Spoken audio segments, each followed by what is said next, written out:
Highways భారతీయ న్యాయ సంహితలో section 105, ఇదే భారతీయ న్యాయ సంహితలో సెక్షన్ 118. ఈ రెండు సెక్షన్ల ప్రకారం ఈరోజు తమిళగ బెట్రి కజగమ టీవీకే విజయ్ను లోపలేస్తారు. ఏమాత్రం స్టాలిన్కి నిజంగా ఇక్కడ రేవంత్ రెడ్డికి ఉన్నట్టు గట్స్ ఉన్నా, ఏమాత్రం దిగ్గుమలని శవరాజకీయం చేయకుండా ఉన్నట్టయితే విజయ్ని అరెస్ట్ చేసి లోపలేయాలి. ఎందుకు ఈ బిఎన్ఎస్ సెక్షన్ 105 ఉందా, అదేంటంటే నువ్వు రెడ్డికి చంపాల్సిన అవసరం లేదు, బట్ నువ్వు చేస్తున్న పని వల్ల అవతల వాళ్ళు చనిపోతారు. అంటే నువ్వు చేస్తున్న పని వల్ల అవతల వాళ్ళు మరణానికి గురవుతారు, అది తెలుసు. ఆయన సరే నువ్వు చేసేసావు, అవతల వాళ్ళు మరణానికి కారణమయ్యో, ఓ రకంగా ఇండైరెక్ట్ నువ్వే హత్య చేసావు. ఇది 105. నెక్స్ట్ 118. ఇదేంటంటే అక్కడ ఉన్నటువంటి జనాలు ఎవరైతున్నారో అందులో నువ్వు కూడా ఉన్నావు. నేను సింపుల్గా చెప్తున్నాను అంతే, ఎగ్జాక్ట్గా ఇదే సెక్షన్లో ఎగ్జాక్ట్గా ఇదే థియరీ అని నేను అట్లా. నేను సింపుల్గా ఏం చెప్తున్నానంటే 105 కానీ 118 కానీ ఈ రెండింటిలో కూడా ఏంటంటే మెయిన్గా అక్కడ గొడవలు జరగడానికి కారణం నువ్వు. అక్కడ నువ్వు అశ్రద్ధగా ఉండటం ద్వారా, నిర్లక్ష్యంగా ఉండటం ద్వారా కొంతమంది చనిపోయారు. ప్రమాదం జరిగిందని తెలుసు కూడా నువ్వు అక్కడ వాళ్ళని ఎంకరేజ్ చేసావు. ఇవన్నీ సెక్షన్స్ కింద వస్తాయి. ఇందులో ఒకటి, అవతల మరణించినటువంటి కుటుంబాల వాళ్ళు ఉన్నారే వాళ్ళంతా కాంప్రమైజ్ అయ్యి ఇది తప్పేం లేదని వదిలిపెట్టినా ఓకే. ఒక సెక్షన్ మాత్రం లా అండ్ ఆర్డర్, అది సో పోలీసులు వెనక తగ్గకూడదు, అంటే రూలింగ్ పార్టీ వెనక తగ్గకూడదు. రెండింటిలో కూడా ఏ ఒక్కదాని శిక్ష పడ్డా 3 సంవత్సరాల పైబడి శిక్ష పడింది.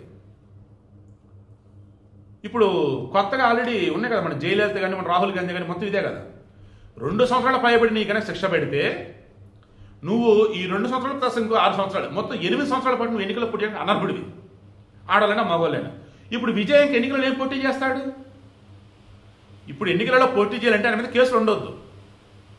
ఏ రకమైన కేసులు ఉండొద్దు? అఫ్కోర్స్ కేసులు ఉండటం ఓకే, ఈలో తీర్పు కనుక వచ్చిందనుకో, శిక్ష కనుక పడిందనుకో, ఇక ఎన్నికల పోటీ కూడా చేయలేడు.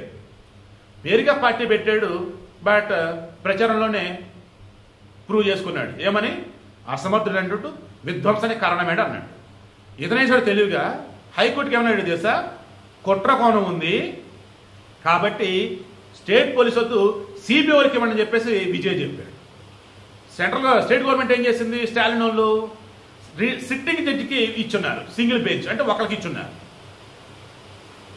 ఆఫీస్ వాళ్ళు గవర్నమెంట్ అన్నట్టు వాళ్ళు ఉంటారు, ఇది సిబిఐ కావాలంటున్నాడు. ఇతనేం చెప్తున్నాడు, నిన్న కూడా చెప్పాను నేను, ఇతనేమో కుట్ర కోణం ఉంది, వాంటెడ్గా రూలింగ్ పార్టీ వాళ్ళు ఇతను చదవడం కారణమయ్యారు, నా పార్టీ మీద విషం చెంపుతా అన్నారని ఇతను అంటాడు. బట్ అధికార పార్టీ వాళ్ళు కానీ రిమైనింగ్ వాళ్ళు ఏమంటారు, ఇది విజయ్ యొక్క నిర్లక్ష్యం, దానం ఇదంతా చెప్పేసి వాళ్ళు అంటారు. బట్ అంతగా నేను మరలా చెప్తున్నా, ఈ రాజకీయ పార్టీలు సెలబ్రిటీ వల్ల సామాన్యులు చనిపోవడం తప్ప వాళ్ళకు పోయేది ఏముండదురా నాయన. ఇప్పటికన్నా మారండి. రాత్రి చెప్పి ఇప్పుడు కూడా చెప్తున్నా, గొర్రెల్లాగా బతకొద్దు, బానిసల్లాగా ఉండొద్దు. ఒక్క ముక్క చెప్పేసి క్లోజ్ చేస్తారు. వెనకాల ఉన్న పిల్లోడు చూడండి, అంత చిన్న పిల్లని తీసుకొని ఎలా అటువంటి పిల్లలు తీసుకొని మీరు గుంపులు జనాల దగ్గరికి వెళ్తారు. ఆ పిల్లడు అమ్మ నాన్న అడుగుతాను నేను. మొన్న పుష్ప 2 సినిమా అప్పుడు కూడా వాళ్ళ కూడా ఇదే అన్న నేను. అంత చిన్న పిల్లల్ని తీసుకొని ప్రీమియర్ షో అన్నప్పుడు ఆర్టిస్ట్ క్లాస్లో మెయిన్ థియేటర్ దగ్గరికి ఎలా వచ్చాడు అసలు అతను? ఇప్పుడు ఈ పిల్లని తీసుకొని ఎలా, మొన్న కర్ణాటకలో అది ఐపీఎల్ కదా వాళ్ళది, ఆ దిక్కుమల ఐపీఎల్ గెలిచేందుకు గాను సభలు, ర్యాలీలు, హడావుళ్ళు, అక్కడ చనిపోయిన కూడా పిల్లలు ఉన్నారు. ఏం నేర్పుతున్నారా మీ పిల్లలకి? తల్లులను అడుగుతున్నారు, ఏం తల్లి ఏం నేర్పుతున్నా మా పిల్లలకి?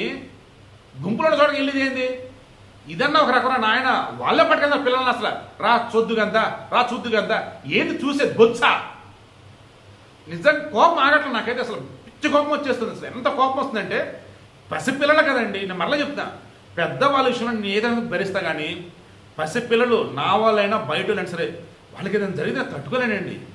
పిల్లల విషయంలో ఏంటో చాలా సెన్సిటివ్ అండ్ విపరీతం కోపం వచ్చేసింది నాకు. పిల్లలరా, కాపాడుకుందాంరా, ఎలా బతకాలో నేర్పుకుందాంరా, దండం పెడుతున్నానరా. ఇకనైనా మీ గొర్రె బుద్ధికి, మీ బానిస బుద్ధికి పిల్లలను బలి చేయకండిరా.